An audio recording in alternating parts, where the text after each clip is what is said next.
Hello guys, what's up, this is Simar Mahajan. I hope that you are doing absolutely well. So दोस्तों, आज हम लोग करेंगे super revision of house property. दोस्तों, house property का super revision जो हम लोग करेंगे, उसके पहले बताना चाहता हूं कि हम लोग ने basic concepts and residential status का सुपर रिवीजन ऑलरेडी यूट्यूब पे डाल दिया है और आगे हर एक चैप्टर का फ्रेश सुपर रिवीजन तुम लोगों के लिए मिलने वाला है। और तुम लोगों को ऑलरेडी ये मालूम ही है कि हम लोग सुपर रिवीजन बहुत डिटेल में करते हैं। सो मैं क्या करने वाला हूँ, ये सुपर रिवीजन के अंदर मेरे पास कुछ हैंड रिटन नोट्स है, जो मैं जब रेगुलर लेक्चर लेता था तभी वो हैंड रिटन नोट्स यूज करता था। वेरी मच सेल्फ एक्सप्लेनेटरी, मतलब तुम लोगों को मजा आएगा। उससे उससे हम लोग पढ़ेंगे। और मेरे पास जो रैपिडर है तुम लोगों के पास भी होगा, मतलब या फिर तुम्हारे पास जो भी किसका भी बुक होगा, you can definitely refer to that book, there is no problem as such, right. तो सबसे पहले हम लोग ये कंप्लीट करेंगे handwritten notes, then we will go to the rapider and एक बार टिक टिक कर देंगे कि भाई हम लोग ने सब कुछ कवर किया है कि नहीं, देखने के लिए। ठीक है, स्टार्ट करते हैं, will not waste any time. और स्टार्ट करने के पहले अगर तुम लोग इस चैनल पे नए रहोगे तो प्लीज एक छोटा सा सब्सक्राइब बटन और लाइक बटन दबा देना। और लेक्चर अगर अच्छा लगा एंड में तो जरूर एक कमेंट छोड़ के जाना, अच्छा लगेगा मुझे। स्टार्ट करते हैं। House property. Now house property is one of the heads of incomes, बराबर है। Sir, what is the charging section of house property? House property का charging section is section number 22। 22 के अंदर क्या बोला है मालूम है? अगर तुम्हारा जो भी एनुअल वैल्यू होगा ना, एनुअल वैल्यू मतलब तुम लोग ने हाउस प्रॉपर्टी रेंट पे दिया, रेंट पे देने के बाद तुम लोगों को रेंट मिला, तो वो जो रेंट है वो हाउस प्रॉपर्टी के अंदर टैक्स करना है कि नहीं करना है, या हाउस प्रॉपर्टी के हेड के अंदर इंक्लूड करना है कि नहीं करना है। इसके लिए हम लोगों को तीन कंडीशंस देखने पड़ते हैं। सबसे पहला condition, there has to be a house property. भाई ये तो देखो कि हाउस प्रॉपर्टी है कि नहीं, नंबर वन। नंबर टू, भाई दैट हाउस प्रॉपर्टी का owner, I should be the owner of the house property. And number three, assessee should not be using that house property for his business purpose. Now again 3 points, तीन conditions अगर satisfy हो गए तो rental income will be considered as income under the head house property, right? Number one, there has to be a house property. Number two, I should be the owner of the house property. And number three, the assessee should not be using that house property for his business purpose. Now, if you satisfy all the three conditions, वो consider हो जाएगा house property के अंदर। ना, सबसे पहला condition क्या दिया गया था? हाउस प्रॉपर्टी होना चाहिए। मतलब क्या? हाउस प्रॉपर्टी का ना किधर भी डेफिनेशन नहीं दिया है। Now it is not defined under income tax act, but there are certain case laws. तो केस लॉज से हम लोगों को समझता है हाउस प्रॉपर्टी मतलब any land which is surrounded by wall, मतलब एक लैंड है और वॉल से सराउंडेड है, वो क्या बन गया? हाउस प्रॉपर्टी बन गया। और एक एक बिल्डिंग है, बिल्डिंग का जो आजू बाजू का एरिया होता है ना, फॉर एग्जांपल मेरा पार्किंग है, थोड़ा छोटा सा गार्डन बनाया है, वो है, तो ये भी क्या माना जाएगा? हाउस प्रॉपर्टी ही माना जाएगा। एकदम बराबर। इसको ही इंग्लिश में बोला जाता है any land which is appurtenant to a building, मतलब ऐसा एडजेसेंट टू अ बिल्डिंग। बराबर, परफेक्ट। उसको भी क्या बोलेंगे हम लोग? हाउस प्रॉपर्टी बोलेंगे। ओके। नाउ लोगों को ना एक मिसअंडरस्टैंडिंग रहता है कि भैया हाउस प्रॉपर्टी मतलब तो रेजिडेंशियल ही होना चाहिए ना। भाई ऐसा कुछ नहीं है। House property can be residential, house property can be commercial also, there is no problem. ठीक है, अंडरस्टैंडिंग? ओके।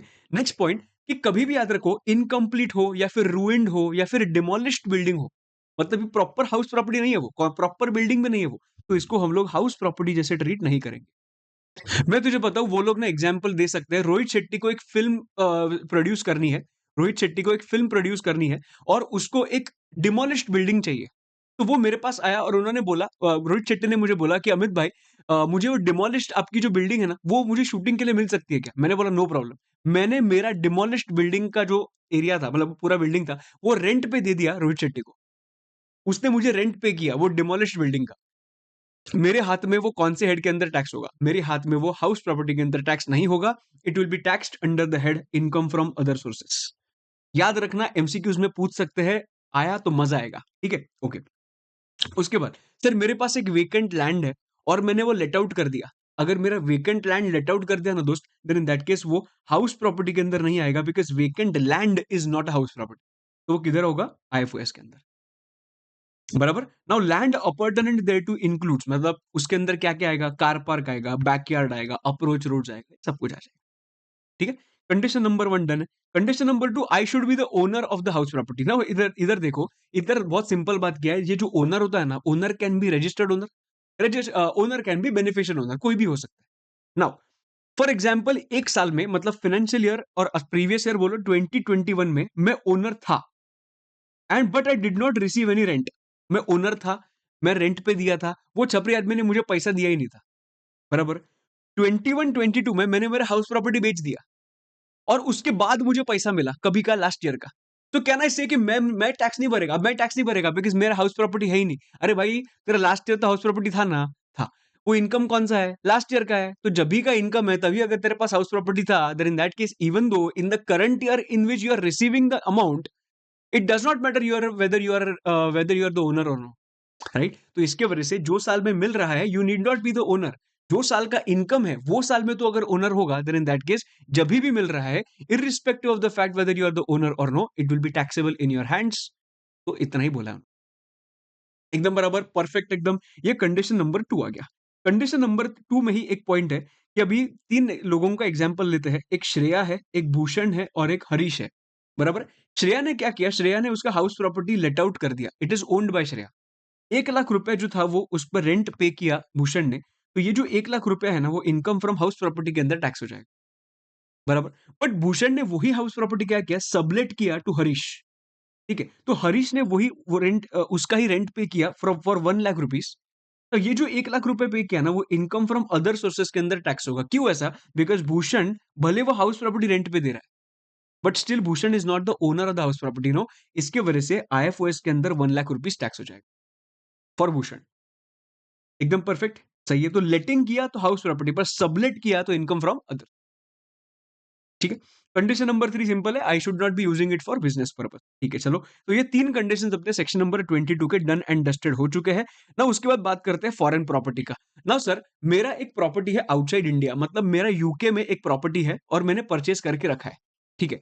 वो प्रॉपर्टी मैं आउटसाइड इंडिया ही किसी और को लेट आउट करता हूं और वही मुझे पैसा समझो आउटसाइड इंडिया ही पे करता है। तो मेरे लिए वो फॉरेन इनकम बन गया, not accrued in India, not received in India. बराबर? Okay. Now the point is कि सर अगर ऐसा फॉरेन इनकम होगा तो वो टैक्सेबल होगा क्या? एकदम सिंपल है। तुम लोग सोचो, आरओआर अगर मैं रहूंगा, रेजिडेंट एंड ऑर्डिनरीली रेजिडेंट, वो इंडियन इनकम हो या फिर फॉरेन इनकम हो, फर्क पड़ता है क्या? नहीं। For ROR always taxable. But sir अगर मैं आरएनओआर रहूंगा तो आरएनओआर के लिए सिर्फ 2 फॉरेन इनकम्स टैक्सेबल होते हैं। नंबर 1, जो business which is carried outside India but which is controlled from India. And अगर प्रोफेशन का बात करें तो profession which is setup in India. सिर्फ ये 2 फॉरेन इनकम्स टैक्सेबल होते हैं इंडिया के अंदर, पर ये उसके उसमें तो फॉल नहीं हो रहा है। इसके वजह से फॉरेन इनकम जो आउटसाइड इंडिया ही किसी को आउटसाइड इंडिया रेंट पे दिया और आउटसाइड इंडिया ही पैसा मिला, तो आरएनओआर के लिए टैक्सेबल नहीं होगा। ओके। एनआर के केस में भी सेम आएगा कि भाई वो आउटसाइड इंडिया ही है, आउटसाइड इंडिया ही पैसा मिला है, तो फॉरेन इनकम कभी भी एनआर के लिए टैक्स नहीं होता है। तो आरओआर हमेशा अटकेगा। बट मेरा एक क्वेश्चन है, कहने से आरओआर के लिए तो ठीक है, बट आरएनओआर एंड एनआर के लिए कभी टैक्सेबल हो सकता है? Only when it will become an Indian income. बराबर? पर वो इंडियन इनकम कभी बनेगा? इंडियन इनकम अभी अक्रूवल इन इंडिया हो सकता है क्या? अरे ऐसे कैसे होगा? वो तो आउटसाइड इंडिया प्रॉपर्टी है, वो अक्रू कैसे होगा इंडिया के? बट वो अगर रिसीव इंडिया के अंदर हुआ, देन इन दैट केस वो इंडियन इनकम हो सकता है और यही एक केस के अंदर आरएनओआर और एनआर के लिए वो टैक्स हो सकता है। तो इसीलिए उन्होंने ऐसा लॉ बनाया है कि हाउस प्रॉपर्टी अगर आउटसाइड इंडिया होगा, फॉरेन प्रॉपर्टी होगा, तो वो आरओआर के लिए फर्क ही नहीं पड़ता है कि वो पैसा किधर मिला है, क्या है, it is always taxable, Indian income हो या फिर फॉरेन इनकम। बट अगर वो आरएनओआर होगा तो वो इंडियन इनकम हुआ तो ही टैक्सेबल होगा, पर वो कभी बनेगा Indian income? Only if it is received in India. Are you understanding? And NR के केस में भी only if it is received in India, then only it will become an Indian income, तो ही वो एनआर के लिए भी taxable. Understanding everybody? Perfect है। चलो next point, composite letting. When along with the house property furniture is also given, मतलब house property के साथ साथ फर्नीचर भी दिया, तो एक साथ दिया। तो उन्होंने बोला देखो, जो भी तुम लोगों का रेंट पे होगा, वो पे दोनों के लेटिंग के लिए होगा, हाउस प्रॉपर्टी के लेटिंग के लिए भी होगा और फर्नीचर के लेटिंग के लिए भी होगा। सो दे सेड दैट जितना भी हाउस प्रॉपर्टी का लेटिंग होगा और फर्नीचर का लेटिंग होगा, वो सेपरेबल होगा।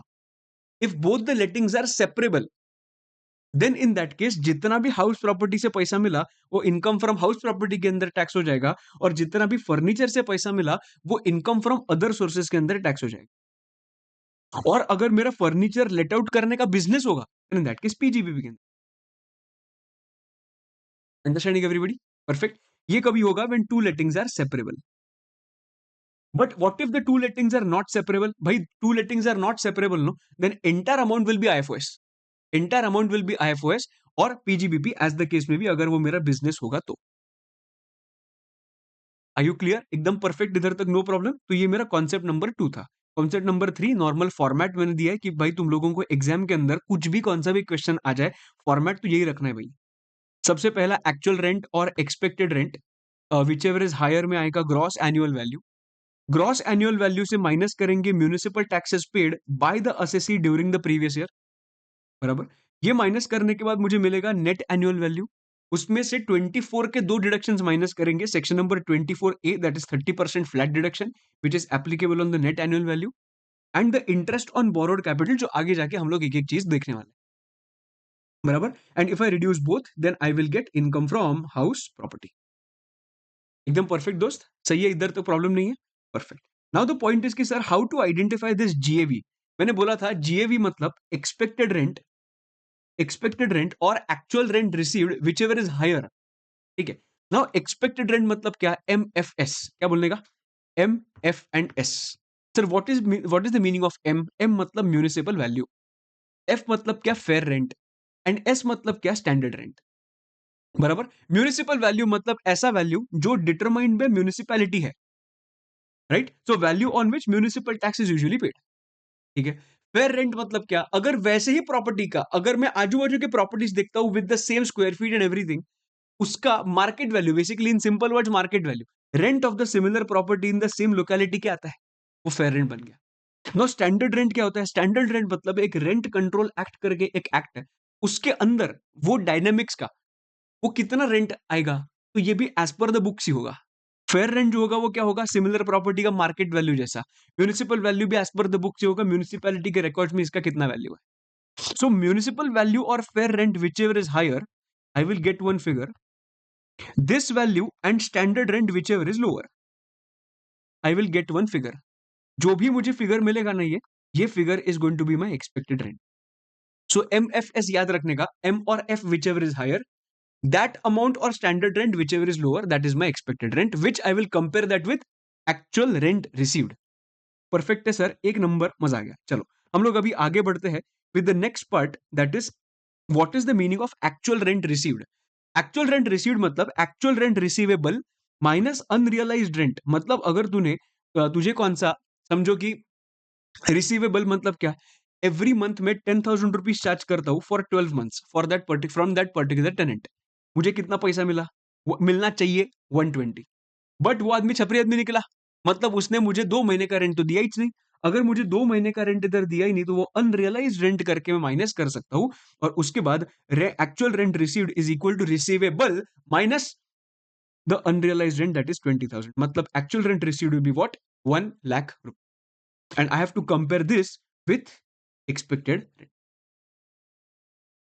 एकदम परफेक्ट दोस्त, चलो ये भी क्लियर हो गया। नाउ द पॉइंट इज, हम लोग बात करेंगे situations to compute your GAV, बराबर। एक्सपेक्टेड रेंट आ गया, हो आ गया, एक्चुअल रेंट रिसीव्ड आ गया, मतलब मेरा जीएवी आ गया, चलो ठीक है। Now there are multiple situations कि हम लोगों को ये सिचुएशंस देखने हैं, उसके बेसिस पे हम लोगों को जीएवी आइडेंटिफाई करना है। Number one, situation number one, ये सिचुएशन जो है वो मैंने क्रिएट किए हुए है, तो एग्जाम के अंदर एज पर सिचुएशन 3 ऐसा मत लिखना, एज पर सिचुएशन 1 ऐसा मत लिखना, ये मैंने क्रिएट किए हुए है। तो 7 सिचुएशन है टोटल। हम लोगों को इजी बनता है आइडेंटिफाई करने के लिए कि सिचुएशंस के अंदर लिखा क्या है, और समझता है कि लिंक करने के लिए इजी रहता है, ठीक है। तो सिचुएशन 1 के अंदर लिखा है दोस्त, where the house property is let out for the entire year, पूरे साल के लिए हाउस प्रॉपर्टी लेट आउट करके रखा है। If the house property is let out for the entire year, then simple बात, GAV is equal to normal expected rent और actual rent received which ever is higher. एकदम बराबर, perfect, एकदम एक number, normal बात। दूसरा सिचुएशन ध्यान देना, दूसरा सिचुएशन बात करता है, he is let out for some period, मतलब सॉरी ही ने HP is let out for some period and house property is vacant for some period. मतलब थोड़े से साल महीनों के लिए तुम लोग ने लेट आउट किया है, और थोड़े महीने के लिए वो क्या है, वेकेंट है। वेकेंट मतलब भूत बंगला। वेकेंट मतलब क्या, भूत बंगला। There is a specific reason why I am saying this, याद रखना। थोड़े टाइम के लिए वो लेट आउट है, थोड़े टाइम के लिए वो क्या है, वेकेंट है, वेकेंट। चलो ठीक है, ओके। सब लोग इधर देखना भी सिचुएशन क्या हो रहा है। हाउस प्रॉपर्टी लेट आउट किया 10,000 रुपीज पर मंथ के हिसाब से फॉर 10 मंथ्स, एक नंबर, ठीक है। हाउस प्रॉपर्टी वेकेंट है फॉर 2 मंथ्स, मेरा एक्चुअल रेंट रिसीव्ड कितना होगा, मेरा एक्चुअल रेंट रिसीव्ड कितना होगा, मेरा actual rent received will be 10,000 into 10, perfect, which comes to what, 1 lakh rupees. चलो ठीक है। अभी वो लोग बोल रहे हैं कि expected rent from that property is 1,15,000 rupees. इसकी वजह से they are asking me to pay tax on 1,15,000 rupees. और मैं गवर्नमेंट के पास जाके बोलता हूं कि मैं मानता हूं कि मेरा actual rent received is lower than my expected rent for 12 months. Yes, I understand it is lower, but मैं बोल रहा हूं कि मेरा एक्चुअल रेंट लोअर क्यों है मालूम है? मेरा एक्चुअल रेंट लोअर है बिकॉज मैं जो एक्चुअल रेंट कंपेयर कर रहा हूं that is only for 10 months. तुम लोग जो एक्सपेक्टेड रेंट कर रहे हो ना, एक्सपेक्टेड रेंट 12 मंथ्स के साथ कंपेयर कर रहा हूं। ये actual rent received is lower than the expected rent, that is due to vacancy. अगर वेकेंसी नहीं होता ना तो मेरा एक्चुअल रेंट बढ़ जाता। बिकॉज देखो, अगर मेरा वेकेंसी है इसके वजह से एक्चुअल रेंट कम है। तो देखो ना, एक मिनट सामने दिखा था तुम लोगों को, एक्चुअल रेंट रिसीव्ड क्यों कम है? 1,10,000 है। अगर वेकेंसी नहीं होता तो क्या होता? 1,20,000 होता। तो तुम लोग तभी बोलते क्या कि नहीं, एक्सपेक्टेड रेंट टू 115 है, 115 पे ही टैक्स दे दो। नहीं भाई, तो मैं बोल रहा हूं कि आपको ये टेंशन है ना कि मैं झोल कर रहा हूं, कि मैं 15,000 का झोल कर रहा हूं, इसके वजह से you should pay tax only on 115। पर मैं बोल रहा हूं मैं झोल नहीं कर रहा हूं। मैं मानता हूं कि 1 lakh rupees is lower than 1,15,000, इतना मैथमेटिक्स मुझे भी आता है। But this 1 lakh rupees is lower than 1,15,000 rupees, that is due to vacancy. Because अगर वेकेंसी नहीं होता देन इन दैट केस वो एक्चुअल रेंट मेरा क्रॉस हो जाता है एक्सपेक्टेड रेंट से। My only point of telling you this is, मेरा पर मंथ जो मैं रेंट चार्ज कर रहा हूं ना, इसमें कुछ भी झोल नहीं है। Because my actual rent is lower than expected rent due to vacancy. और इसके वजह से please don't ask me to pay tax on 115। And that's why they said that if the actual rent is lower than the expected rent due to vacancy, then in that case your GAV is equal to actual rent received only. Understanding? Let's take one more example. House property let out किया 10 months का, 10,000 rupees per month के हिसाब से। Vacant कितना हुआ? 2 months का, बराबर है? 2 मंथ्स के लिए वेकेंट था मतलब। एक्चुअल रेंट रिसीव्ड कितना? 1 लाख। अभी एक्सपेक्टेड रेंट 150 है। अभी मैं बोल सकता हूं क्या कि एक्सपेक्टेड रेंट 150 है and my actual rent is lower than expected rent due to vacancy? नहीं। अगर मैं वेकेंसी फिल भी करता हूं ना, अगर मैं 2 महीने का वेकेंसी फिल भी करता हूं ना, my actual rent will be 1,20,000 which is still lower than my expected rent. So इसमें कुछ ना कुछ झोल है। ऊपर 115 था, तो एक्चुअल रेंट अगर मैंने वेकेंसी फिल कर दिया तो it is crossing this amount, which means my actual rent is lower than expected rent due to vacancy. But but इधर ऐसा नहीं है. It is already way more than my actual rent received after filling the vacancy also, and that's why GAV is equal to 150. Correct. So ultimately, what is the conclusion? The conclusion is if ARR is lower than expected rent due to vacancy, my GAV is equal to actual rent received and not expected rent. एकदम simple, this is my second situation, याद रखना। What इधर ना मस्त मैंने examples देके रखे, you can just see the examples. मैं डिलीट नहीं करूंगा, सब कुछ दूंगा तुम लोगों को, ठीक है? सिचुएशन नंबर 3 आता है, that is property self occupied. कभी भी याद रखना, if it is self occupied और it is unoccupied by any reasons, मतलब तुम लोग एम्प्लॉयमेंट की वजह से बाहर जा रहे हो, घर है वैसे ही, पर तुम लोग वो घर घर पे रह ही नहीं रहे हो, what ever it is, self occupied हो, अनऑक्यूपाइड हो, by any reason, property self occupied और अनऑक्यूपाइड, सीधा एनएवी क्या माना जाएगा? जीरो माना जाएगा। Now GAV zero नहीं, NAV zero. Now they will give you all the information about municipal taxes, municipal valuation, fair rent, standard rent, जरूरत ही नहीं कुछ भी, because NAV क्या होने वाला है? Zero होने वाला है। All the irrelevant data will be there for you. So NAV zero होगा, डिडक्शन में 30% भी कुछ नहीं आएगा, और इंटरेस्ट ऑन बोरोड कैपिटल तेरा जो भी होगा वो तेरा माइनस किया जाएगा। इधर में एग्जाम्पल लिया 70,000, बराबर। सिचुएशन 3 भी क्लियर है। 1 क्या था? For the entire year it was let out. 2 क्या था? Partly it was let out and partly it was vacant. Situation 3 क्या है? प्रॉपर्टी सेल्फ ऑक्यूपाइड और unoccupied, NAV is equal to 0। एक नंबर। पॉइंट नंबर 4 पे आते हैं। Situation number 4 is property is let out for some period and self occupied for rest of the period. तुम लोग बोलोगे सर ये तो सिचुएशन 2 हो गया। नहीं, इधर ये लिखा है let out for some period and self occupied for the rest of the period. Situation 2 में it was vacant for the rest of the period, इसकी वजह से भूत बंगला बोला था, and it is self-occupied for the rest of the period, then in that case bawa situation 4 will be applicable.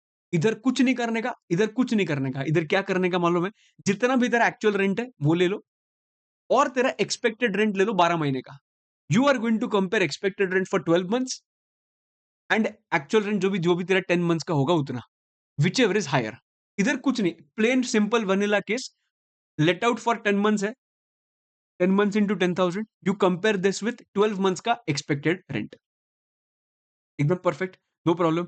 तो 1 लाख rupees और 1,15,000 rupees which ever is which is going to be 1,15,000 बराबर। अभी मैंने क्या बोला एग्जाम के अंदर, क्या क्या याद रखने का, हमेशा तुम लोग 12 महीने का ही क्या लोगे, एक्सपेक्टेड रेंट लोगे। मैं तुम लोगों को पता, तो एक क्वेश्चन आया था, एक क्वेश्चन में कैसे किया था मालूम है, मुझे पोजेशन मिला, पोजेशन, ध्यान दो अच्छे से, बहुत अच्छा क्वेश्चन है। मुझे पोजेशन मिला ऑफ द प्रॉपर्टी ऑन 1/7/2025, ठीक है, पोजेशन मिला 1/7/25 को। नाउ द पॉइंट इज, मैंने लेट आउट कर दिया, लेट आउट कर दिया फॉर 6 मंथ्स। सो 1/7/25 से लेके 31/12/2025 तक मैंने लेट आउट कर दिया, एंड उसके बाद मैंने सेल्फ ऑक्यूपाइड किया। ठीक है, अच्छे से ध्यान दो मैं क्या बोल रहा हूं। मैंने क्या कर दिया, सेल्फ ऑक्यूपाइड कर दिया। और वो सेल्फ ऑक्यूपाइड कब से किया, 1/1/26 से लेके 31/3/2026। ये कौन सा सिचुएशन आएगा, सबसे पहली बात, partly it is let out, partly self occupied. Situation number 4, situation number 4 में हम लोग क्या करते हैं, actual rent received, can I say in our example it is 6 months, and मैंने क्या बोला, हमेशा तुम लोग एक्चुअल रेंट किससे कंपेयर करोगे, 12 मंथ से कंपेयर करोगे, बराबर। But in this specific example, in this specific example मुझे पोजेशन ही कभी मिला है, मुझे वो घर का ही पोजेशन कभी मिला है, 1/7 को मिला है। तो मैं एक्सपेक्टेड रेंट पूरे साल का लूंगा क्या, नहीं। तो ये जो मैं कंपेयर करूंगा ना, वो 12 मंथ से कंपेयर नहीं करूंगा, वो मैं जितना टाइम मेरे पास प्रॉपर्टी था, 9 मंथ्स, उससे कंपेयर करूंगा। यूजुअली 12 महीने का ही यूजुअली एक्सपेक्टेड रेंट जो होता है, वो एक्सपेक्टेड रेंट 12 महीने से ही क्या होता है, कंपेयर किया जाता है। बट द पॉइंट इज, मुझे अगर प्रॉपर्टी का पोजेशन ही अगर 1/7 को मिला होगा, तो 12 महीने के एक्सपेक्टेड रेंट पे मैं क्यों दूं इनकम टैक्स। तो it should be on the 9 months only, ये एक स्पेसिफिक चीज याद रखना। बट अगर मैं इधर बोलता कि ये, मैं इधर बाजू में ना स्लैश करके लिखता हूं, सो दैट हम लोगों को दोनों सिचुएशन समझ में आ जाएंगे। ठीक है, स्लैश करके लिखता हूं, इधर लिखता हूं 1/4/25 को मिला होता तो क्या, अगर 1/4/25 को मिला होता, then in that case I would have compared my actual rent received for 6 months or my expected rent will be for 12 months, whichever is high। ठीक है, ये एग्जाम के लिए इंपॉर्टेंट है, ऐसे तुम लोग ये याद रखना। ठीक है, ये हो गया situation number 4। What is situation number 5, situation number 5 किधर गया रे, सिचुएशन 5 आता है deemed to be let out property. Now समझो for example I have more than 2 properties, if I have more than 2 properties which are self occupied, then in that case at your choice any two properties you can consider as a self occupied property, and self occupied properties की वजह से NAV is equal to 0, और rest of the properties जो है ना, rest of the properties के लिए you'll have to consider them as deemed to be let out property, and इसकी वजह से GAV is equal to what, expected rent। Sir क्यों ऐसा, deemed to be let out property में GAV is equal to expected rent क्यों आएगा, GAV is equal to expected rent इसके वजह से आएगा because actual rent received will be 0 ना, because वो deemed to be let out है। So this is going to be 0 and actual rent is going to be जो expected rent जो भी तुम्हारा होगा वो, तो whichever is higher के केस में यही आएगा। So इसके लिए उन्होंने फॉर्मूला क्या बनाया, GAV is equal to expected rent। समझो आगे नहीं रे बाबा, समझो आगे नहीं। सिचुएशन नंबर 5, सिचुएशन नंबर 6 पे आता है, property which is held as stock in trade. Okay, situation 1 में क्या देगा, सब लोग देखो ना इधर, सिचुएशन 1 में क्या देगा, सिचुएशन 1 में for all the 12 months it was let out. Situation 2 में देखा it was let out for 10 months and it is vacant for 2 months. Situation 3 में ये पूरा का पूरा एसओपी है। सिचुएशन नंबर 4 में उन्होंने लिखा है let out for 10 months and it is क्या बोलते हैं उसको, सेल्फ ऑक्यूपाइड फॉर 2 मंथ्स, बराबर। सिचुएशन नंबर 5 में देखा deemed to be let out property, एक नंबर, सही है, परफेक्ट है। चलो अभी थोड़ा सा ही बाकी है, सिचुएशन नंबर 6 पे ही आते हैं। सिचुएशन नंबर 6 में लिखा है property which is held as stock in trade. अब ये किसके लिए होगा, ये प्रॉपर्टी स्टॉक इन ट्रेड मतलब क्या होता है, okay, what is the meaning of stock in trade. भाई अगर मैं पेन बेचता हूँ, ये if I sell this pen, तो ये मेरे लिए क्या बन गया, पेन मेरे लिए स्टॉक इन ट्रेड बन गया। तो प्रॉपर्टी स्टॉक इन ट्रेड बनने के लिए क्या करना पड़ेगा, मुझे प्रॉपर्टी बेचना पड़ेगा, मतलब आई should be what, I should be the builder. ये बिल्डर्स के लिए स्पेसिफिकली बनाया हुआ है। लोग क्या करते हैं, बिल्डर्स क्या करते हैं, बिल्डर्स बना के रखते हैं पर वो बेचते ही नहीं है। इसके वजह से मार्केट के अंदर सप्लाई ही नहीं आता है। अगर मार्केट के अंदर सप्लाई नहीं आता है, इसके वजह से डिमांड तो है पर सप्लाई ही नहीं है। बट आइडियली वैसे देखा तो सप्लाई बहुत सारा है, पर कुछ बिल्डर्स अगर वो नहीं निकालते हैं, then in that case government compel them to take out the properties इधर फॉर लेटिंग आउट और फॉर सेलिंग। सो गवर्नमेंट क्या बोलता है कि एक बार तूने वो प्रॉपर्टी बना दिया, उसके 2 साल के अंदर तुझे क्या करना है, इधर वो प्रॉपर्टी लेट आउट करना है या फिर वो प्रॉपर्टी बेचना है। कुछ तो कर भाई वो प्रॉपर्टी के साथ। 2 साल का टाइम देता हूं। 2 साल तक अगर तूने कुछ नहीं किया तो 2 साल के बाद जितने भी प्रॉपर्टीज है जो तूने लेट आउट भी नहीं किए या फिर तूने बेचे भी नहीं है, वो सब हम लोग क्या मानेंगे, deemed to be let out property मान लेंगे। तो तुझे उस पे इनकम टैक्स देना पड़ेगा। आई यू अंडरस्टैंडिंग? इसकी वजह से ना बिल्डर्स पे एक क्रेजी लेवल का प्रेशर आ जाएगा और बोलेगा भाई मुझे 2 साल के अंदर कुछ ना कुछ किसी को देना पड़ेगा, नहीं तो सिर्फ टैक्स देना पड़ेगा मुझे। इससे अच्छा मैं दे देता हूँ और उससे रेंट तो मिलेगा एटलीस्ट। 2 साल के अंदर रेंट पे दिया तो रेंट पे दे या फिर बेच दे, कुछ ना कुछ कर वो प्रॉपर्टीज मार्केट के अंदर लेके जा, बिकॉज लोगों को जरूरत है। अंडरस्टैंडिंग? तो इसके वजह से उन्होंने क्या बोला देख, फॉर एग्जाम्पल एक बिल्डर है, बिल्डर ने 10 प्रॉपर्टीज बनाए, बराबर। अभी इसमें से विद इन 2 इयर्स गवर्नमेंट शांत बैठेगा भाई। विद इन 2 इयर्स बोलेगा तेरे जो प्रॉपर्टीज है उसका हम लोग एनएवी जीरो मानेंगे, कुछ नहीं करेंगे तेरे साथ। 2 साल के अंदर अगर तूने लेट आउट कर दिया 3 प्रॉपर्टीज, 2 साल के अंदर तूने ये 3 प्रॉपर्टी सेल कर दिया, but you could not do anything with these properties, unsold है and not let out also, then in that case ये 4 प्रॉपर्टीज तूने जो कुछ नहीं किया ना, इसका हम लोग क्या मानेंगे, इसको मानेंगे हम लोग deemed to be let out property. एकदम बराबर। और deemed to be let out property मतलब क्या, GAV is equal to expected rent.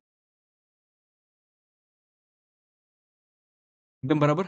दोस्त एकदम समझा के दोस्त ना। और एक चीज कि सर वो 2 साल जो चालू होगा वो कब से चालू होगा बताओ ना। 2 साल जो चालू होगा वो कब से चालू होगा। उन्होंने बोला जो साल में तुम लोगों को सीसी मिला है ना, जो साल में तुम लोगों को सीसी मिला है, सीसी मतलब कंप्लीशन सर्टिफिकेट, जो साल में सीसी मिला वो साल पहले एंड करो। जो साल में सीसी मिला वो साल पहले क्या करो, एंड करो। मतलब फॉर एग्जांपल सीसी मिला 7/7/24 को, वो पहले एंड करो 31/3/25। बराबर। से फॉर एग्जाम्पल 7/7/24 मतलब प्रीवियस ईयर 24/25 के अंदर तुम लोगों को सीसी मिल गया, उसका एंड करो 31/3/25। बराबर।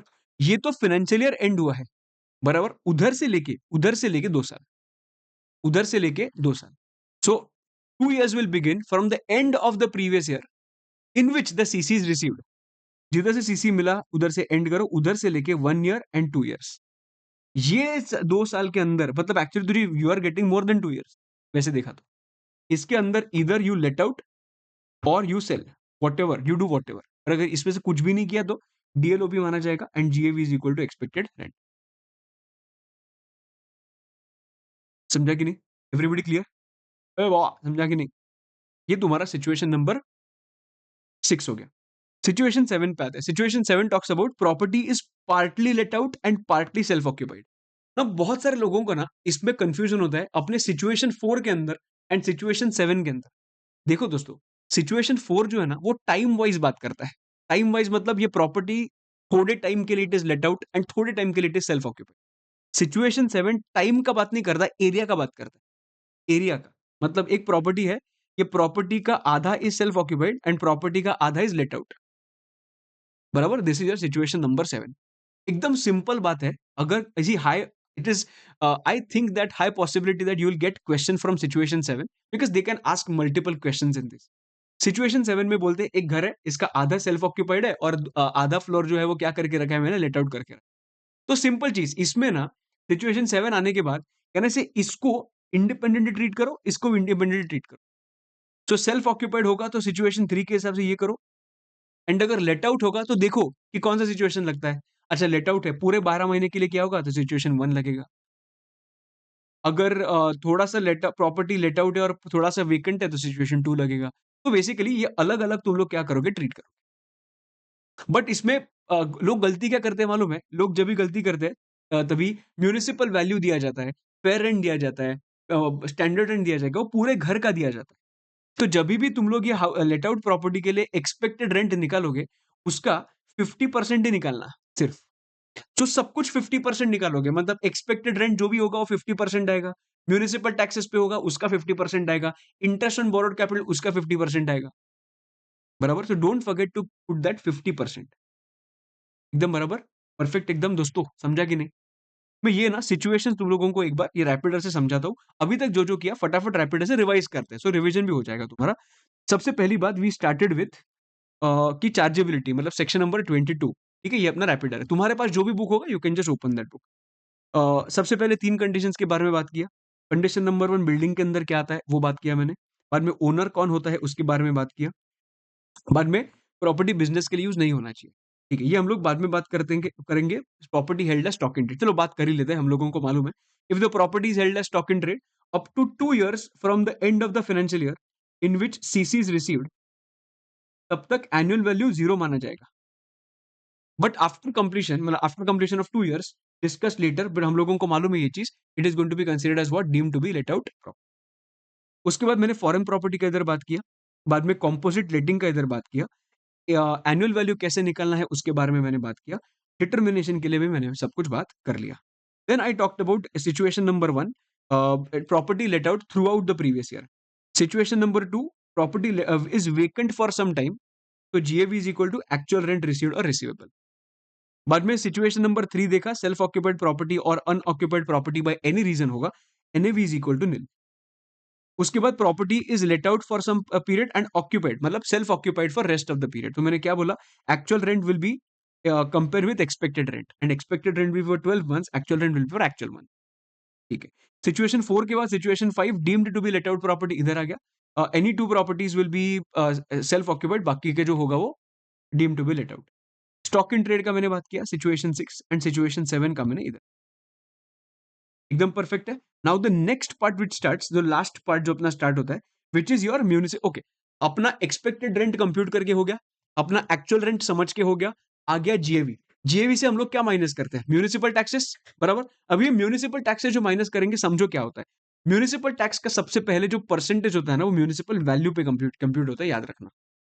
एकदम बराबर दोस्त। उसके बाद म्यूनिसिपल वैल्यू जो होता है वो रिड्यूस किया जाता है जीएवी से, है भी अपने को मालूम है।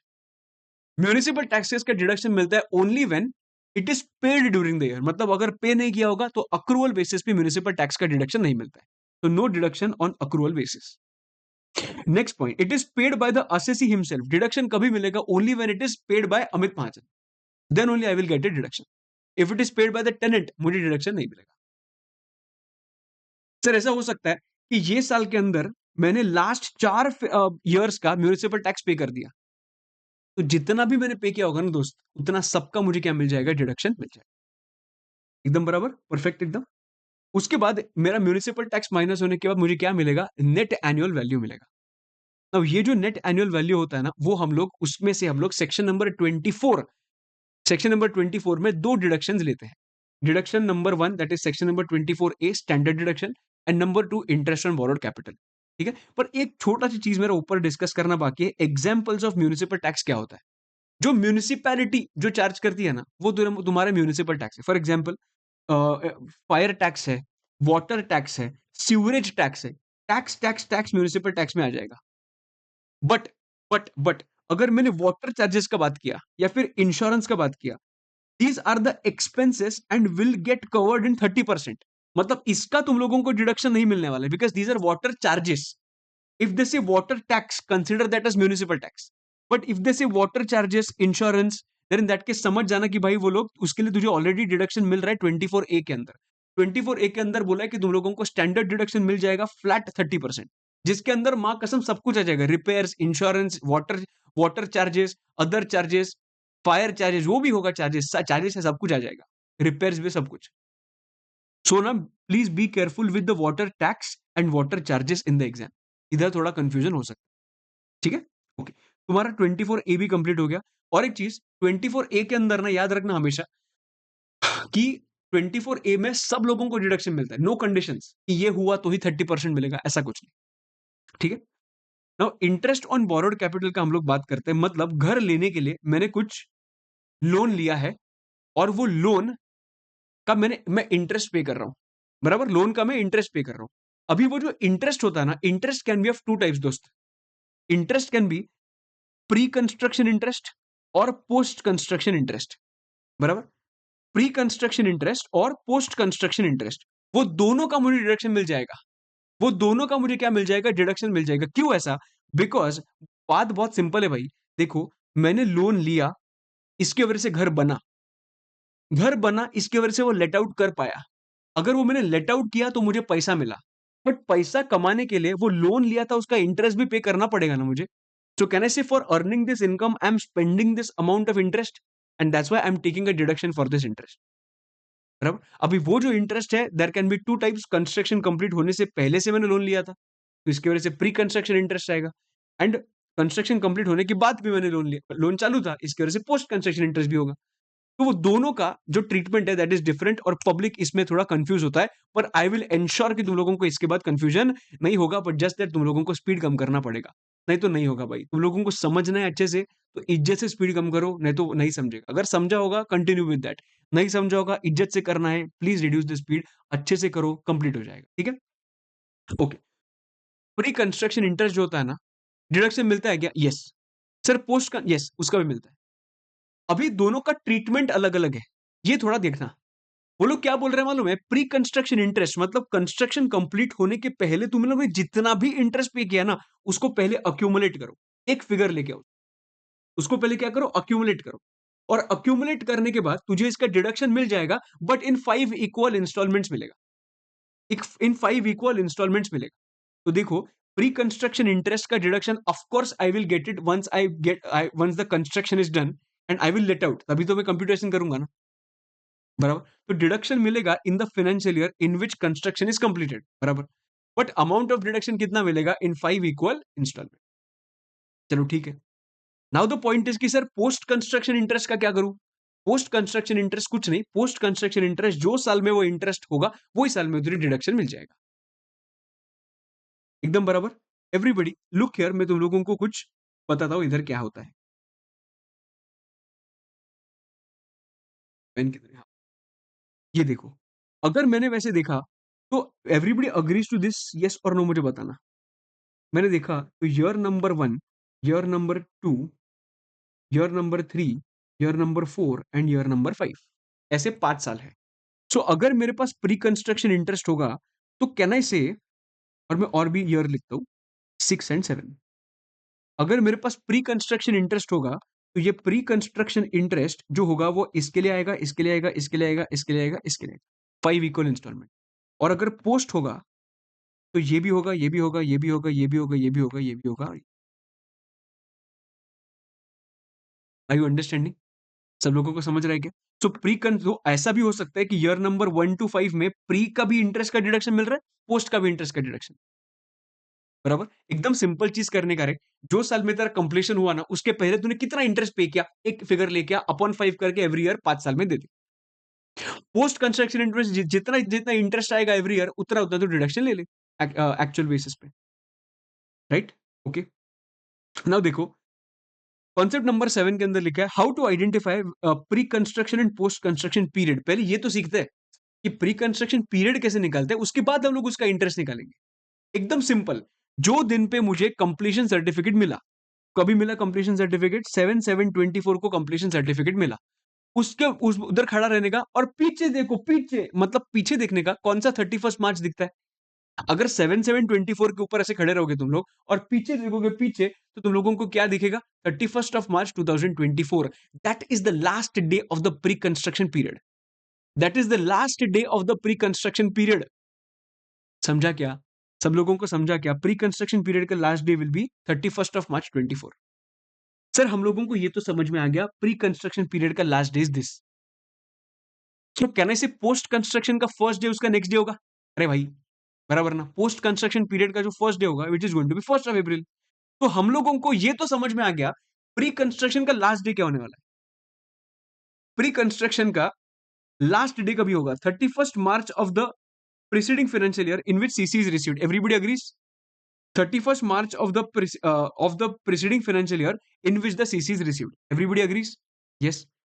And post construction का फर्स्ट डे मुझे समझ में आ गया, ये देखो, 1 अप्रैल of the financial year in which CC is received, बराबर। एवरीबॉडी परफेक्ट है। अभी देखो, ध्यान दो, अभी क्वेश्चन ये आता है कि सर मुझे लास्ट डे तो समझ में आ गया और पोस्ट कंस्ट्रक्शन का फर्स्ट डे भी समझ में आ जाएगा, आ गया। सर मुझे बताओ ना कि प्री कंस्ट्रक्शन का फर्स्ट डे क्या होगा? फर्स्ट डे, बस स्टार्ट डेट क्या होगा? सिंपल चीज बताओ, मैं तुम लोगों को एग्जाम्पल के बेसिस पे समझाता हूं। तो सबको एकदम से समझ में आ जाएगा। मैंने लोन लिया है 25 टू 2020 को। मेरा कंस्ट्रक्शन स्टार्ट हुआ है ऑन 1/4/2021 को। मुझे सीसी मिला है 7/12/24 को एंड मैंने लोन रीपे हुआ है 31/3/2030 को। सबसे पहली बात देखते हैं कि प्री कंस्ट्रक्शन पीरियड निकालते सीखते हैं। प्री कंस्ट्रक्शन पीरियड में सीसी कभी मिला 7/12/24। उसके पीछा पिछला 31 मार्च कौन सा होगा? पिछला पिछला 31 मार्च 24। तो can I say end date of pre construction period will be 31 March 24 everybody. 31 March 24 pre construction का एंड डेट। पोस्ट कंस्ट्रक्शन का start date will be what? 1 April 24। Everybody agrees? Yes. अभी लोन रीपे जब तक नहीं होता तब तक तेरा इंटरेस्ट चलेगा। तो कहने से पोस्ट कंस्ट्रक्शन का end date is going to be till the time loan is repaid. तो it is 31/3/2030। Everybody agrees? Yes. अभी अपने को क्या देखना है? अभी अपने को देखना है प्री कंस्ट्रक्शन का start date. Now we know pre construction का एंड डेट, पोस्ट कंस्ट्रक्शन का start date we know, post construction का एंड डेट वी नो। ना हम लोगों को प्री कंस्ट्रक्शन का स्टार्ट डेट देखना है, यही इसमें ही चैलेंज है। नंबर वन सिंपल भाई, दिमाग चलना चाहिए, सिर्फ इतना दिमाग चालू रखो। तुम लोग प्रैक्टिकली समझो सब कुछ। तूने अगर लोन लिया है 25 टू 2020 को कंस्ट्रक्शन का, बट अगर तूने कंस्ट्रक्शन स्टार्ट ही 1/4/21 को किया, तो गवर्नमेंट बोलता है भाई तू लोन कभी से कब का ले ले, मुझे क्या फर्क पड़ता है, तूने कंस्ट्रक्शन कभी स्टार्ट किया? 1/4/21 को स्टार्ट किया ना, तो हम तुझे 25 टू 2020 से इंटरेस्ट का डिडक्शन क्यों ले? जब भी तेरा कंस्ट्रक्शन स्टार्ट ही हो रहा है जिसके लिए तूने लोन लिया है, if that is on 1/4/21, why the hell should we give you the interest का benefit from 25 to 2020? And that's why they made a law and they said that loan taken और construction started which ever is later, which is what 1/4/21। बराबर? Perfect. Okay. अभी example change करते हैं। Loan मैंने लिया late थोड़ा सा, और मैंने कंस्ट्रक्शन पहले ही स्टार्ट कर दिया था। नो, कंस्ट्रक्शन भले स्टार्ट हुआ 25 टू 2020 को, पर अगर मैंने लोन ही अगर 21 में लिया होगा, तो कहने से interest will start ticking from 21 only. क्योंकि मैंने लोन, अभी bank will start asking me for low interest on loan which have taken on 1/4/21। तो इसके लिए प्री कंस्ट्रक्शन इंटरेस्ट का जो स्टार्ट डेट क्या होगा? 1/4/21 और 25 to 2020, which ever is later, which is 1/4/20। Are you understanding? The start date will be date on which the loan is taken or the date of beginning of the construction, whichever is. बहुत logical, very logical. Understanding नहीं समझा होगा वापस पीछे जाके देखना, पर जब तक क्लियर नहीं होता तब तक आगे नहीं बढ़ने का। ठीक है? Okay, but I have tried my level best to explain you this. पर ठीक है, समझा होगा आई होप तुम लोगों को। उसके बाद समझते हैं कि यार इंटरेस्ट ऑन बोरोड कैपिटल होता क्या है। इंटरेस्ट ऑन बोरोड कैपिटल जो होता है ना, वो दो टाइप्स के प्रॉपर्टीज का इंटरेस्ट हो सकता है। अगर मैंने वो लोन लेके अगर वो मैंने लेट आउट कर दिया property, then in that case वो जितना भी मैं लोन इंटरेस्ट पे कर रहा हूं ना, जितना भी मैं इंटरेस्ट पे कर रहा हूं ना, वो मुझे विदाउट एनी रिस्ट्रिक्शन डिडक्शन मिल जाएगा।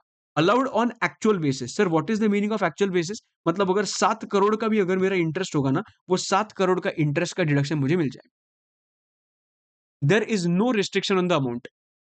जितना एक्चुअली है उतना तुझे डिडक्शन मिल जाएगा। ये एक्चुअल एंड अक्रूवल नहीं है, ये ऐसा नहीं है।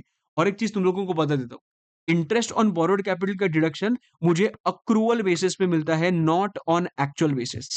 मुझे कैसे मिलता है? अक्रूवल बेसिस पे मिलता है, नॉट ऑन एक्चुअल बेसिस। मतलब मैंने पे नहीं किया ना, तो भी मुझे डिडक्शन मिल जाएगा। ठीक है? अंडरस्टैंडिंग? ओके। नाउ इधर आ जाओ वापस।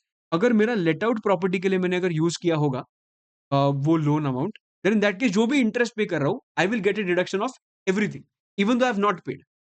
ठीक है। But if it is a self occupied property, तो गवर्नमेंट बोलते हैं भाई तुझे ऑलरेडी हम लोग एनएवी जीरो का बेनिफिट दे रहे हैं ना, तो तुझे इंटरेस्ट भी हम लोग एक लिमिट तक रिस्ट्रिक्ट करके रखेंगे। चलो ठीक है। नाउ इधर उन्होंने बोला कि कितना लिमिट तक रिस्ट्रिक्ट होगा? If you have taken a loan prior to 1/4/1999, तो हम लोग देखेंगे कि कौन से पर्पस के लिए लिया था लोन प्रायर टू। परचेस के लिए लिया था, या कंस्ट्रक्शन के लिए लिया था, या फिर रिपेयर, रिन्यूअल और रिकंस्ट्रक्शन के लिए लिया था। कोई भी पर्पस के लिए होगा, तुम लोगों के लिए जो लिमिट होगा ना, देख इंटरेस्ट का limit will be restricted to the extent of 30,000 rupees. बराबर? बट अगर तुम लोग ने लोन ही ऑन और आफ्टर 1/4/99 में लिया है, देन इन दैट केस हम लोग पर्पस देखेंगे। अगर परचेस और कंस्ट्रक्शन का पर्पस के लिए लोन लिया होगा, देन इन दैट केस वो interest will be allowed up to 2 lakh rupees, but इसमें कंडीशन है only when the construction is completed within 5 years. अगर construction is not completed within 5 years, then basic deduction interest of 30,000 rupees का deduction I will get instead of 2 lakhs।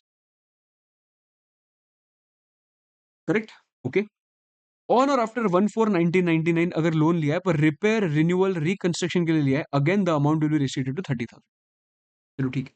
Sir मैंने अगर एक assessee ने तीनों तीनों types के loans है, मतलब परचेज के लिए पहले भी लिया था, बाद में कंस्ट्रक्शन के लिए और भी लिया, और मैंने रिकंस्ट्रक्शन के और भी लिया, तो सबका मिला के 2 lakh rupees will be the limit. एक असेसी को मैक्सिमम 2 लाख रुपीज का डिडक्शन मिल जाएगा अगर वो एक सेल्फ ऑक्यूपाइड प्रॉपर्टी होगा तो।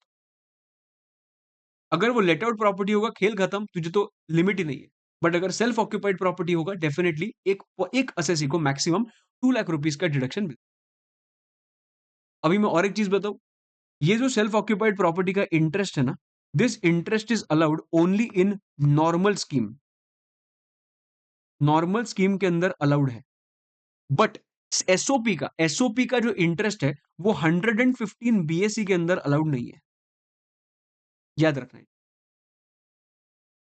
Late out property nobody saying anything, तुझे नॉर्मल स्कीम में भी मिलेगा, 115 बीएसई में भी मिलेगा, बट ये जो है एसओपी का जो इंटरेस्ट है वो सिर्फ और सिर्फ नॉर्मल स्कीम में मिलता है, 115 बीएसई में नहीं मिलता है। एकदम बराबर है। चलो ठीक है, ये कॉन्सेप्ट नंबर 8 भी हो गया। नाउ अभी अपना last few points are left, that is second loan taken to repay the earlier loan. मतलब मैंने सेकंड लोन लिया, देखो ना, मैंने सेकंड लोन लिया और मैंने सेकंड लोन का इंटरेस्ट पे किया। द क्वेश्चन इज कि सेकंड लोन का जो इंटरेस्ट पे कर रहा हूं, ये इंटरेस्ट का मुझे डिडक्शन मिलेगा क्या, इंटरेस्ट ऑन बोरोड कैपिटल का? तो इट डिपेंड्स कि तूने ये सेकंड लोन किसके लिए लिया है। If have taken the second loan to repay the first loan का principal component, then in that case ये इंटरेस्ट का मुझे क्या मिल जाएगा, डिडक्शन मिल। If I have taken the second loan to repay the interest component of the first loan, then in that case ये interest का तुझे डिडक्शन नहीं। तो तुम लोगों को इतना ही देखना है कि सेकंड लोन किसके लिए लिया है। अगर सेकंड लोन फर्स्ट लोन के प्रिंसिपल रीपेमेंट के लिए होगा तो मिलेगा, अगर इंटरेस्ट के लिए होगा फर्स्ट लोन के इंटरेस्ट रीपे करने के लिए, तो ये सेकंड लोन के इंटरेस्ट का डिडक्शन तुझे नहीं मिलेगा। एकदम परफेक्ट, सही है। If loan is taken to repay municipal tax होगा तो ही तुझे सेकंड लोन के इंटरेस्ट का डिडक्शन नहीं मिलेगा। ठीक है, अंडरस्टैंडिंग। उसके बाद है इंटरेस्ट ऑन बोरोड कैपिटल, हमेशा अक्रूवल बेसिस पे अलाउड होता है, even though I have not made a payment, still I will get a deduction. Now the next point comes, that is unrealised rent. Focus करो, unrealised rent exactly होता क्या है। Unrealised rent मतलब the rent which have not realised from the tenant is unrealised rent. हम लोग क्या compare करते हैं हमेशा, expected rent we compare with the actual rent received, everyone बराबर है। सो एक्चुअल रेंट रिसीव्ड मतलब क्या होता है, rent receivable minus unrealised rent. ठीक है, सो 1,20,000 अज्यूम करते हैं माइनस 60,000, तो ये जो 60,000 होगा वो मेरा एक्चुअल रेंट रिसीव्ड बन जाएगा। बट ये अनरियलाइज्ड रेंट जो होता है ना, वो हम लोग रिड्यूस कर सकते हैं अगर मैंने रूल नंबर 4 के कंडीशन सेटिस्फाई किए तो। अगर मैंने ये सब कंडीशन सेटिस्फाई किए, then only I will be able to reduce this unrealised rent from the actual rent receivable. Sir तो रूल नंबर 4 के कौन से कंडीशंस है, इधर देखो ना, इधर देखो ना। रूल नंबर 4 के कंडीशंस ये है कि तुम्हारा जो टेनेंसी है वो बोनाफाइड होना चाहिए, मतलब जेन्युइन होना चाहिए। ठीक है, जो उसने पैसा नहीं दिया है उसके साथ जो ट्रांजैक्शन हुआ है वो जेन्युइन होना चाहिए, नंबर 1। नंबर 2, ये जो डिफॉल्टिंग टेनेंट है ना, उसने प्रॉपर्टी वेकेट करना चाहिए, चलो चलो निकलो, लात मार के तूने बाहर निकलना चाहिए, उसने प्रॉपर्टी वेकेट करना चाहिए, उसे पैसा नहीं दिया, नंबर 2। नंबर 3, वो जो उसने उसको लात मार के बाहर निकाला ना, ऐसा नहीं करना चाहिए तू दूसरा प्रॉपर्टी में उसको जगह दे रहा है, नहीं। You should not be that defaulting tenant is not in occupation of any other property of the assessee, and you should take some legal action against that person for vacating the property and for the unpaid rent.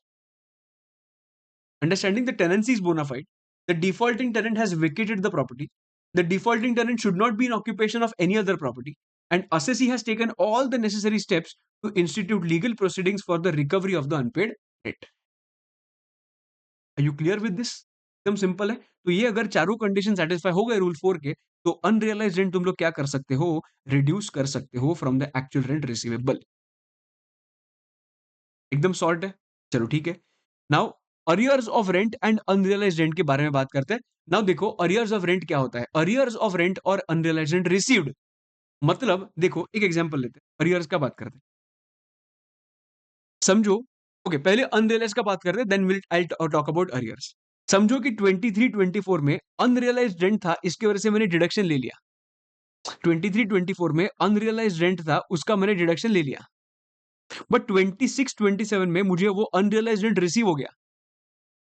अगर वो unrealised rent मुझे receive हुआ है, तो जो साल में मुझे रिसीव होगा ना, वो साल में मुझे उसका डिडक्शन मिल जाएगा। सॉरी, वो साल में मेरा इनकम माना जाएगा, और वो जो साल में मेरा इनकम माना जाता है, उसमें से हम लोग स्टैंडर्ड डिडक्शन ऑफ 30% माइनस करेंगे।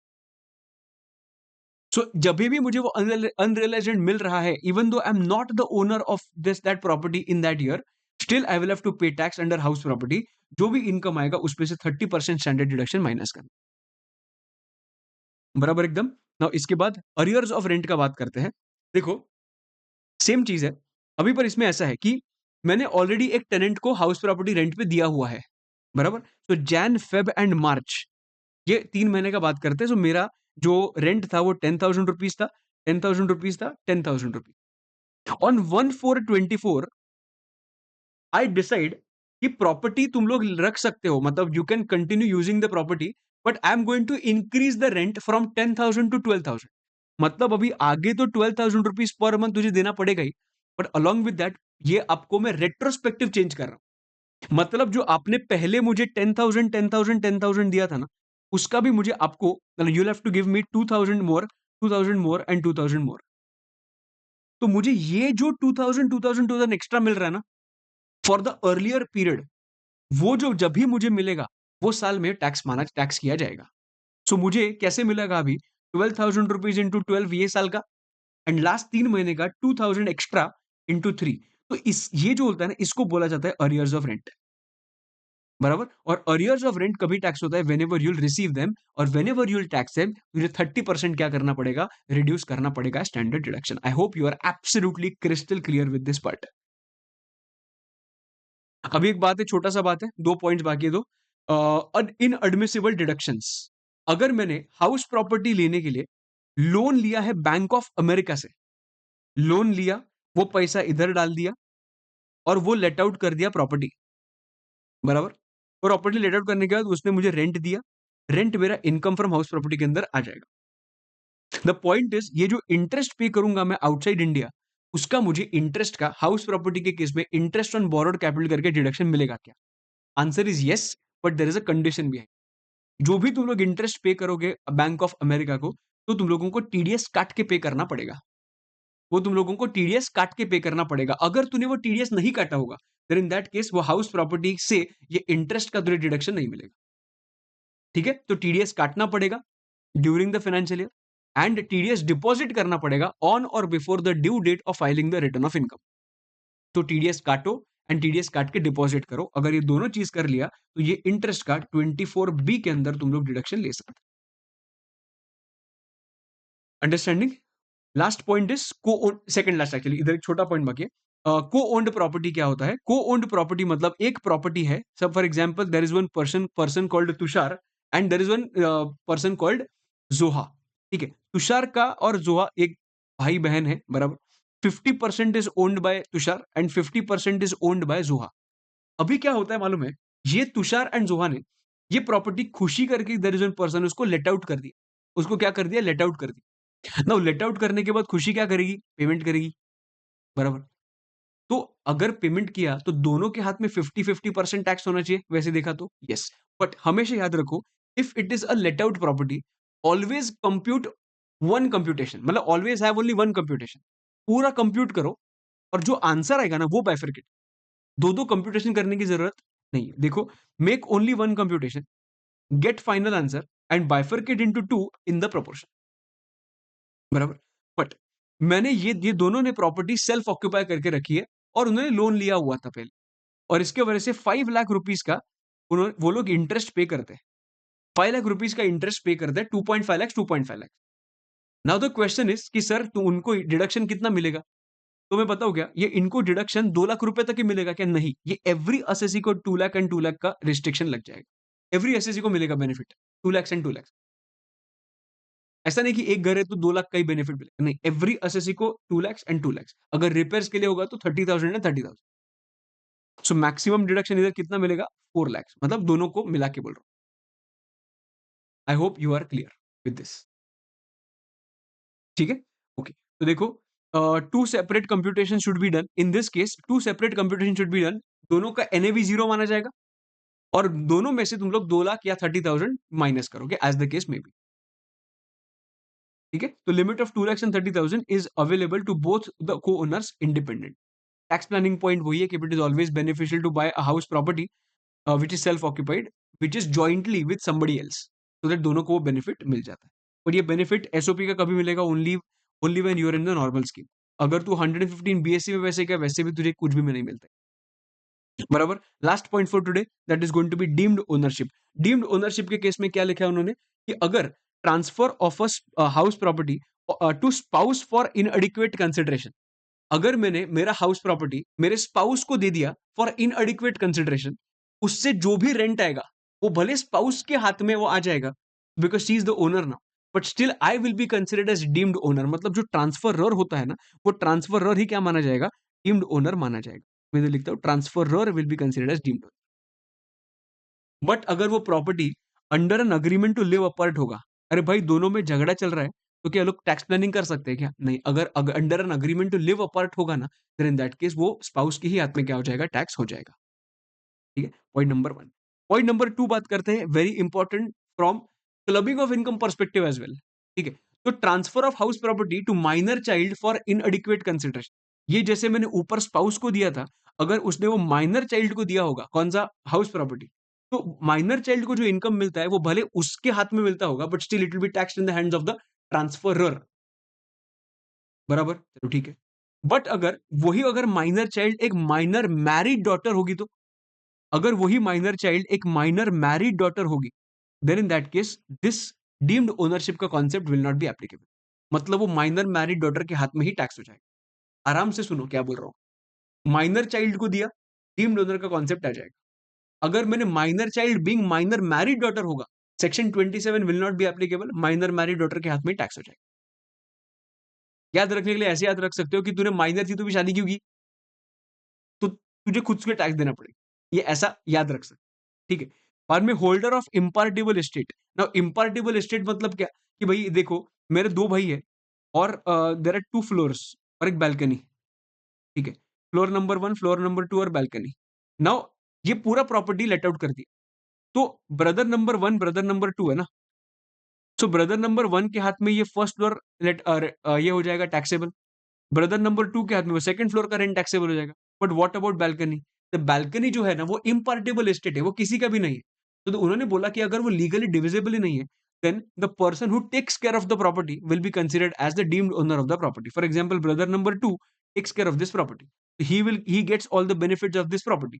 इन दैट केस उसके ही हाथ में क्या माना जाएगा? टैक्स माना जाएगा और वही डीम्ड ओनर माना। Member of a cooperative society. Cooperative society जो होता है ना, ये कोऑपरेटिव सोसाइटीज के अंदर जो फ्लैट्स होते हैं, people are the members of the flat, they are not the owners of the flat. Owner कौन होता है मालूम है? कोऑपरेटिव सोसाइटी ओनर रहती है।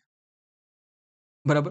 तो अगर एक कोऑपरेटिव सोसाइटी का एक फ्लैट है, समझ में एक, I am the share holder of the cooperative society, मैं कभी भी ओनरशिप नहीं मिलता है, मुझे क्या मिलता है? शेयर होल्डिंग मिलता है। ये जो प्रॉपर्टी है उसका शेयर होल्डिंग मुझे मिला और मैंने ये प्रॉपर्टी लेट आउट कर दिया और लेट आउट करने के बाद मुझे पैसा मिला। मैंने बोला भाई भाई मैं तो टैक्स देगा ही नहीं, because I am not the owner of the house property. वो तो हाउस प्रॉपर्टी का ओनर कौन है? कोऑपरेटिव सोसाइटी है। तो उन्होंने बोला ऐसा नहीं है, even the owner is the cooperative society, that member will be considered as the deemed owner of the property. समझ रहे हैं कि नहीं? Next point, person in possession of the house property under part performance of a contract. मतलब क्या, मैंने तुम लोगों को हाउस प्रॉपर्टी दे दिया, मैं तुम लोगों को चाबी दिया, तुम लोग ने मुझे पैसा दिया, बट अभी तक कुछ तो फॉर्मेलिटी करना बाकी है, मतलब कुछ साइनिंग वीनिंग करना बाकी है। देन इन दैट केस भाई सिर्फ साइनिंग ही बाकी है ना, बाकी तो सब कुछ हो गया था। Then in that case you will be considered as the deemed owner of the property. Correct है? थोड़ा कुछ बाकी होगा तो भी चलेगा, पर you will be considered as the deemed owner of the property अगर सिग्निफिकेंट चीजें हो चुकी है तो। ठीक है। पॉइंट नंबर 6 क्या माना जाएगा? Point number 6 is person having right in the property by way of lease for 12 years और मोर। मतलब ए ने क्या किया मालूम है?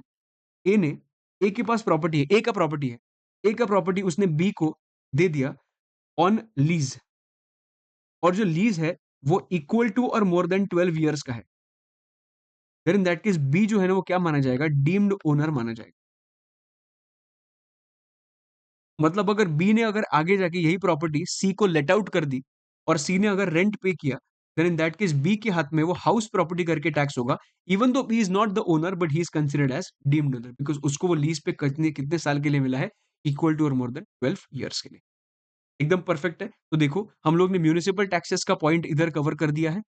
बाद में deduction from section number 24 cover कर दिया, स्टैंडर्ड डिडक्शन कवर कर दिया, interest on borrowed capital cover कर दिया, start date end date cover कर दिया। बाद में आता है कि भाई वो अक्रूवल बेसिस पे अलाउड होता है, ये सब कुछ कर दिया हम लोग ने। प्री कंस्ट्रक्शन 1/5 का डिडक्शन मिलता है, ये हम लोग ने एक चार्ट करके देखा था ना, 2 lakhs एंड 30,000 वाला। बाद में treatment of unrealised rule number 4 का इधर बात किया। Then we discussed about inadmissible deductions. Then we discussed about arrears of rent. Then we discussed about co-owned properties. And then we discussed about deemed owner. और ये जो ऊपर लिखा है ना, जिसमें प्रैक्टिस बैच जब भी लिया था तभी एक एनालिसिस किया था, मैं जब भी क्लबिंग ऑफ इनकम समझाऊंगा तभी ये समझा दूंगा। अगर तुम लोगों को ये देखना होगा तुम लोग देख सकते हो, you can take a screenshot of this.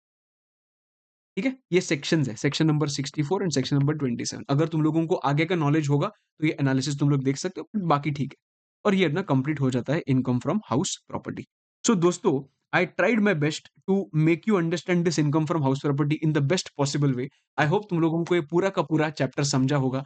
और अगर समझा होगा तो, और अगर अच्छा लगा होगा तो I will be waiting for your comments in the comment section. So thank you so much guys, I will see you in the next lecture, next revision lecture. Till then bye bye, see you and take care. इसके बाद फटाफट question solve करना, एक एक question तुम्हारे बन जाएंगे। चलो, thank you so much guys, bye bye, take care, bye.